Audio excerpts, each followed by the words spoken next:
Hello and welcome to Passions. I'm Donna Lynn.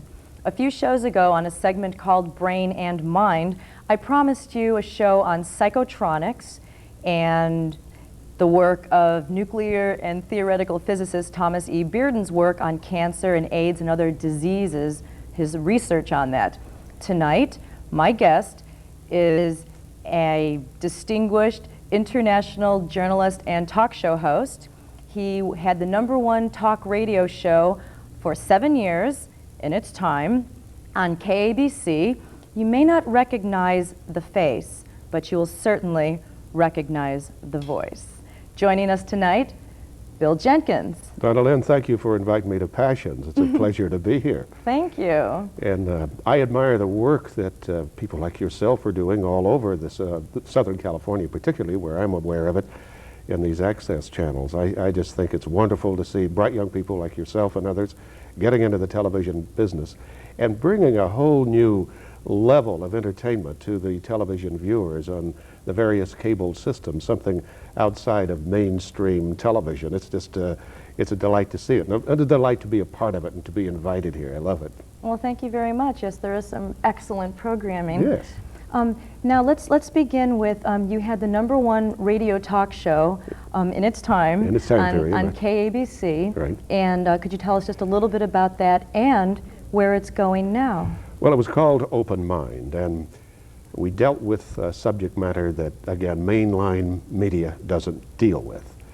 And it was an experiment. When we started doing this, I didn't know anything about, psychics, for instance. The first show we did was on UFOs. Interesting. And to me, the UFO stories were sort of, okay. We used them as a funny kicker at the end of a newscast. But I did the research on that show, and I brought to bear Lieutenant Colonel Wendell Stevens, who was a retired Air Force officer who had investigated these stories and documented them and said they were true. And with him was Dr. Jim Harder of the University of California at Berkeley, who would regress people who claimed that they had had contacts, hypnotically regress them. And I looked at a number of photographs of a one-armed farmer in Switzerland. In Switzerland, right? Yes. Billy Myers, I believe. The Billy Meyer case, absolutely.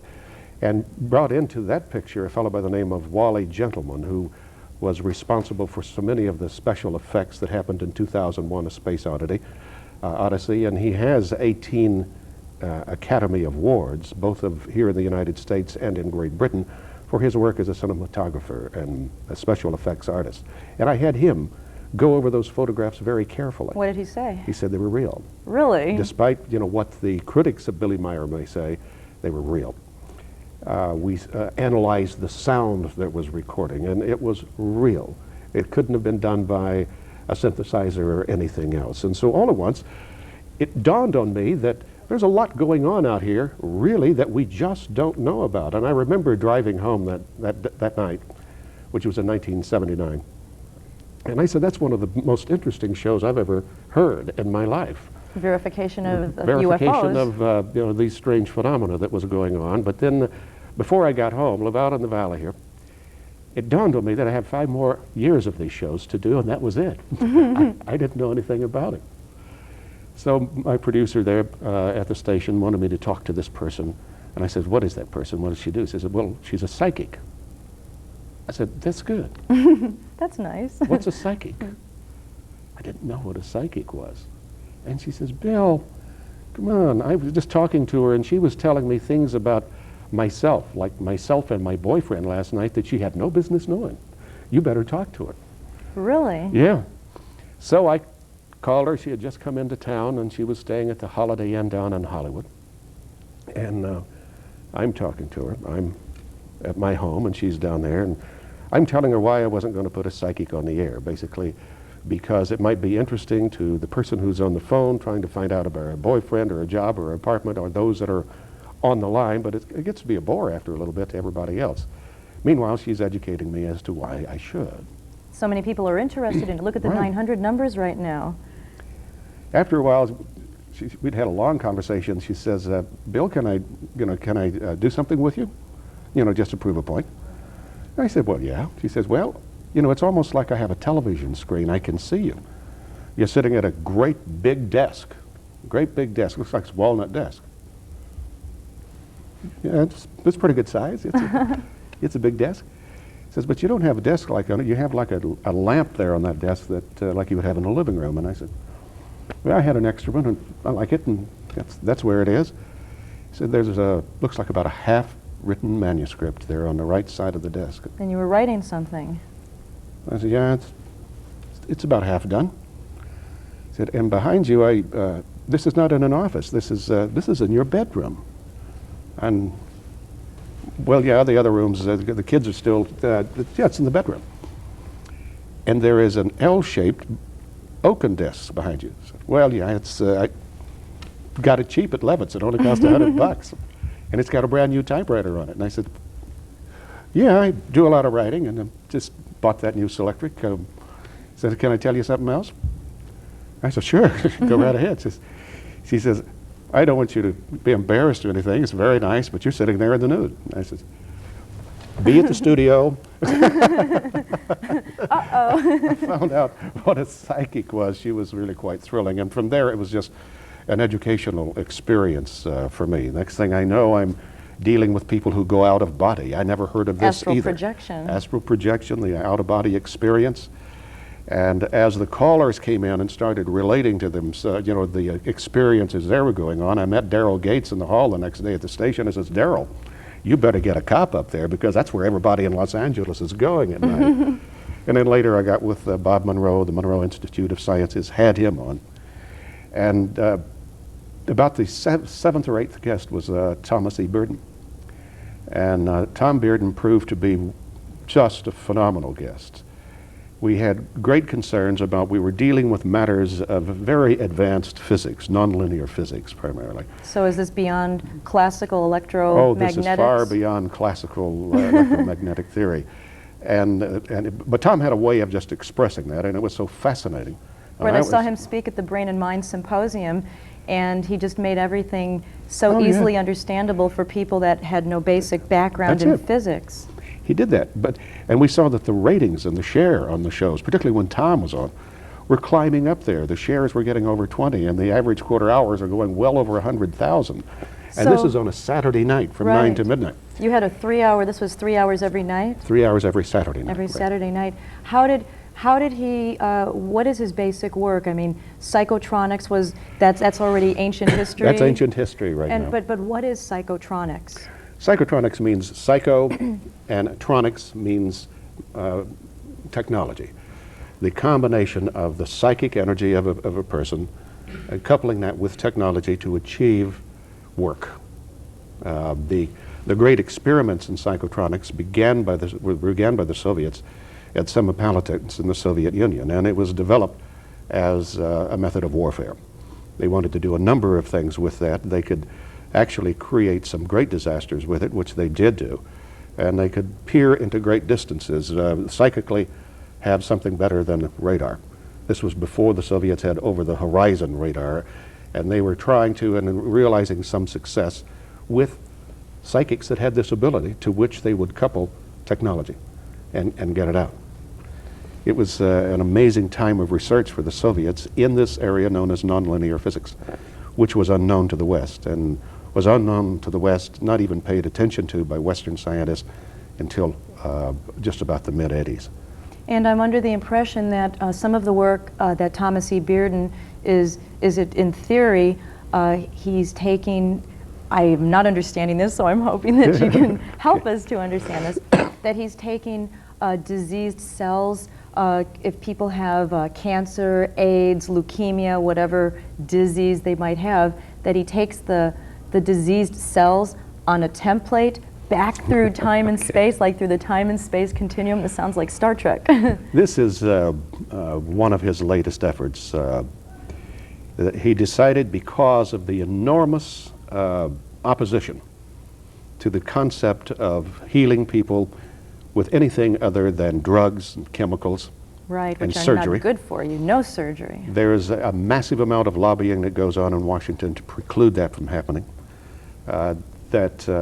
If you don't use drugs and chemicals, you're not a doctor. You know, you're a whiz-bang artist and all of that. But Bearden knows a lot better, and so does the FDA right now, too. They know that electronic healing, particularly with the awesome disease of AIDS, is the only way that this can be done. What we are looking at here, though, is a lot of solid data. The first time that was established was back in the early 30s by Raymond Royal Rife. Right. Rife had a powerful, it was a 60,000 power optical microscope. In fact, over at John Bedini's laboratory, John Bedini and Tom Bearden and I are very close, we had an opportunity to work with that very Rife microscope.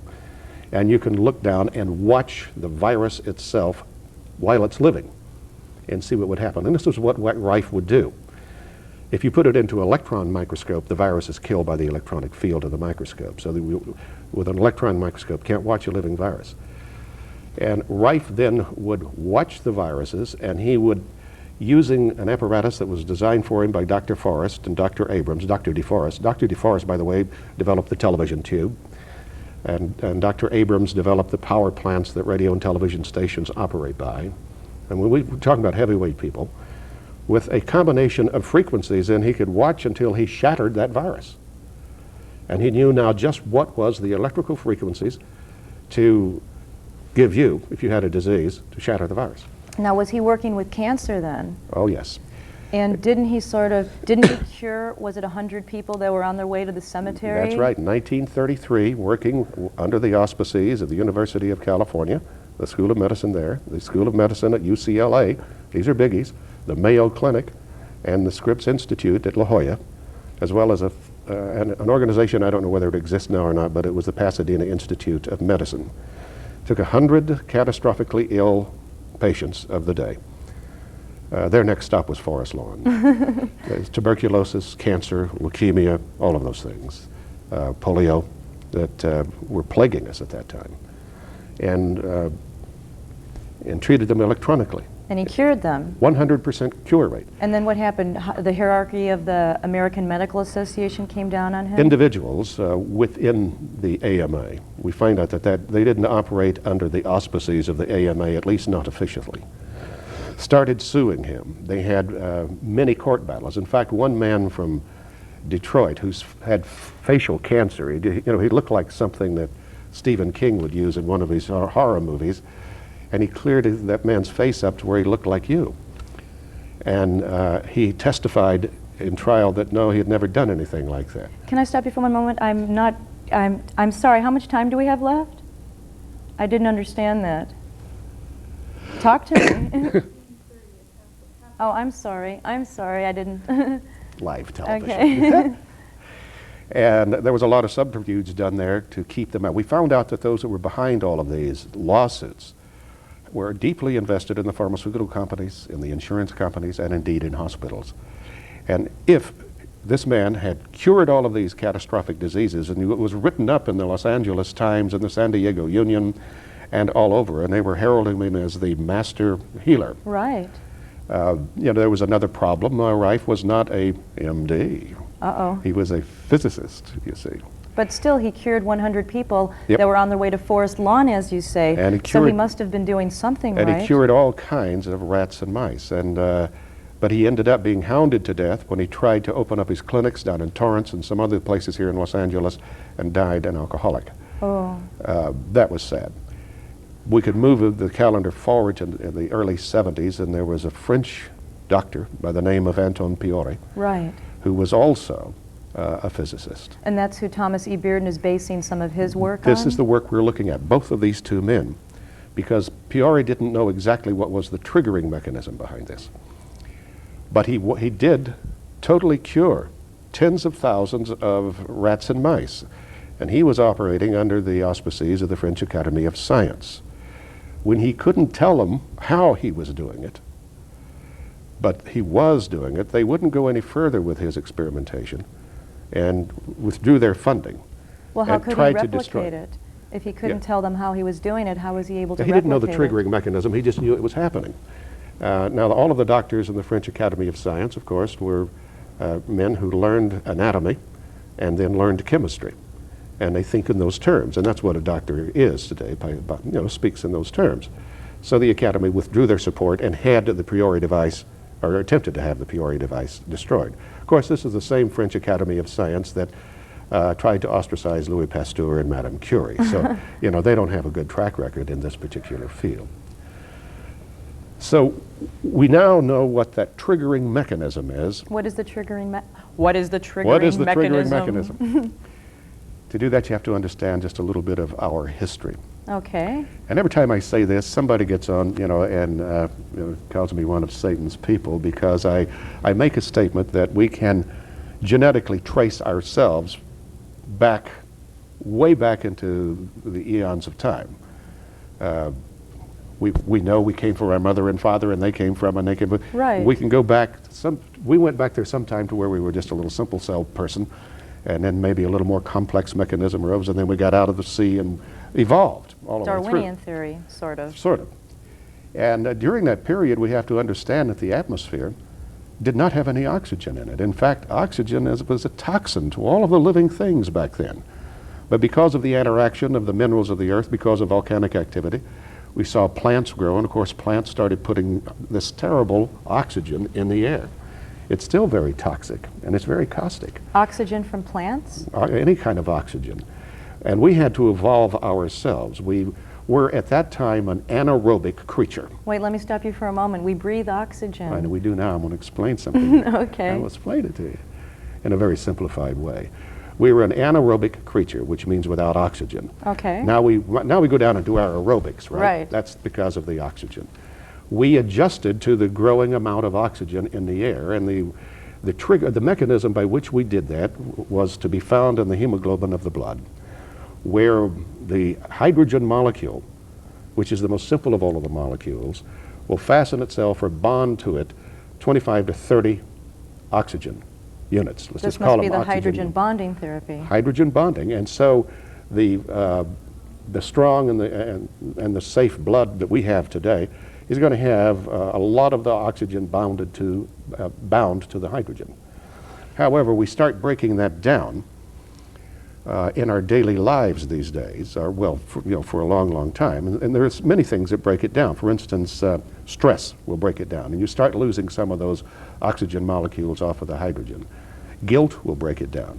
If you're a smoker, when that gets into your lungs, that will start breaking it down. Anything that stresses this system begins to actually render your own immune system more and more incapable. Right.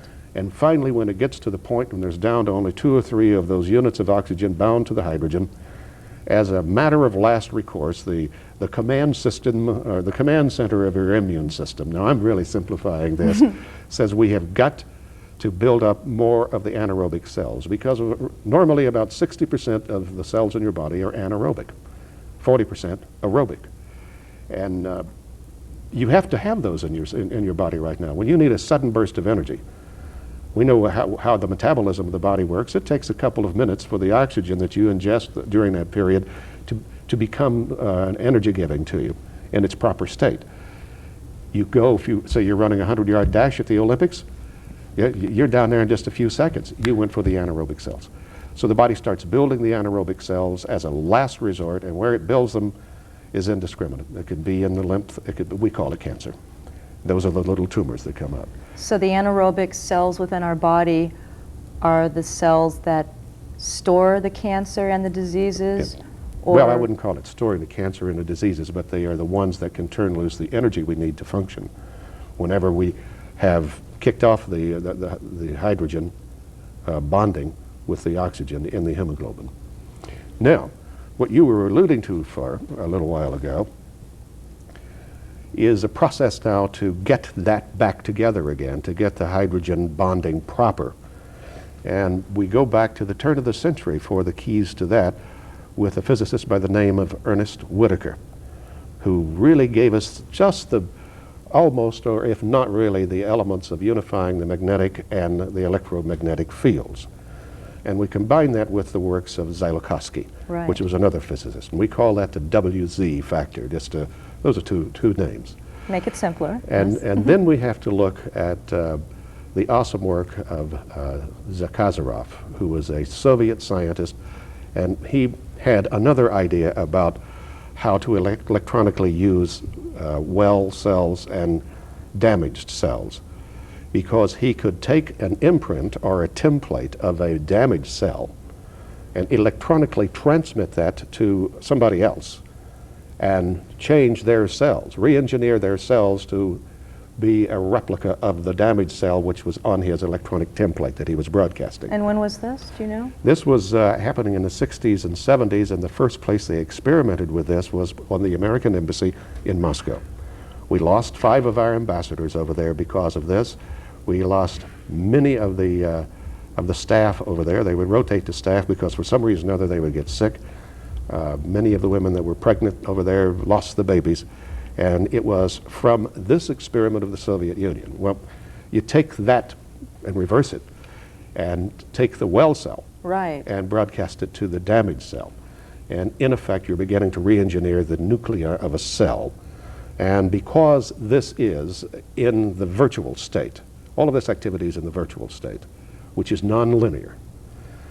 Virtual means that this is energy at work that can do work, but without the agency of matter. Virtual state.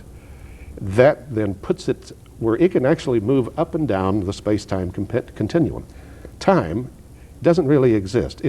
We have manufactured the concept of time for our convenience. For our convenience. We deal with our 5 senses primarily. I think there are more, but those are the ones that we primarily deal with, and that's the only way we can reckon with this linear world in which we basically move around in.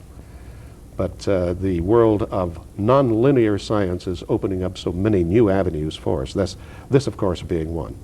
Now, Tom Bearden put all of this information out. The bibliography on it is that thick, and has sent it to scientific groups all over the world in the public domain. And how are they reacting to it? I don't know. I haven't had a chance to get to them.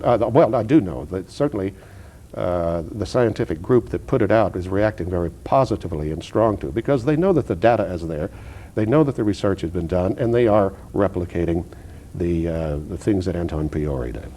So we're going to see a lot of that, but along with the advancement of science, we're going to we have to advance the vehicles that allow these things to become mainstream, and that really has to do with the way we do business and the way we let government regulate ourselves. Right, and that will be our next 30-minute segment. Okay. But, well, it'll be interesting if the doctors allow this research to even get through, if in fact this is true. I mean, if you could take diseased cells and bring them back through linear time, through the time and space continuum, is that correct? Well, that's one way to put it. So. and bring them back to a time when they were healthy. I mean, that's Star Trek. That's phenomenal. That's well, Star Trek doesn't even get into this. I know. I'm sorry. But that's like how most Right. people are not so heavily involved into it. That's how they might relate to it. But if that were true, then the doctors who are making so much money on chemotherapy and all the cancer treatments, I mean, wouldn't they sort of nip this in the bud? They are trying to nip it in the bud. You know, when we look at the event of Royal Rife and all of the action that went to them, and that was done because of sheer greed. That wasn't done to protect the people from, a charlatan out there. That was done for sheer greed. And what happened there is that those men that were involved, whoever they were, I'm sure they're dead now, but they were the triggering mechanism for a form of genocide. And that should never be allowed to happen again. We are not here to, to have doctors simply making money. They're supposed to be healing people. And if you can do it with physics, if you can do it with the going into virtual state physics, then that's the way to do. That's better than a vaccination. And simply because you went to school, learned the anatomy, and learned chemistry, and you don't want to go back and learn physics again, so therefore we will keep that science down and let the people continue to die. If you're a doctor, hopefully, besides the money aspect of it, you're supposed to want to heal people and make people well. We only have a few minutes left. What is morphogenics? Morphogenics, all right. This is something that was found out by Stephen Sheldrake, Rupert Sheldrake, excuse me, which is a fine doctor from Scotland. And does this also tie into cancer and Absolutely. AIDS research? There's a morphogenic effect that happens to all things that he found out, and it was very quickly. He was working with rats and mice in England, and he was also working with rats and mice in Australia all at the same time, and trying to get them to go through very complicated mazes, and they never would go through them. And he almost gave up, well, he gave up on the experiments with his other ones all around the So world. how did he make them go through the mazes? Well, one day, one of the rats in his own experiment in Scotland got through there. Smart rat. He said, we got a smart rat. And one of the scientists down in Australia said, called Rupert and said, you know, I hadn't stopped that experiment, we had a rat get through. And so they started, said, everybody get their experiments going. And all of the rats got through again. Morphogenics was there is a special contact between everything of a species. We have 1 minute left. And once they learn it, they just seem to send it to everybody. And the same thing happens in the mineral world. All once compounds will be developed at a plant that's making a certain kind of an alloy or a certain kind of a new compound, and it appears in the smokestacks of other plants around the world. So morphogenics is a science that absolutely exists. Once the species are, what would you do if they're, what would you call them if it's not a living thing? Once this happens, it's transmitted every place to everybody. And so once these well cells that were diseased get well, that information is transmitted to all of the other living cells in that species or inorganics of that world, of the mineral world. Well, I hope they find a way to make all these diseased cells well again. I do too. Wouldn't it be so fine to have good health and not have to spend so much money for it? Definitely. Well, unfortunately, our 30 minutes is up, but we're going to do a second show on government and corruption within the government. So thank you for watching Passions. My guest has been Bill Jenkins. We'll see you again next time, and goodbye. Bye.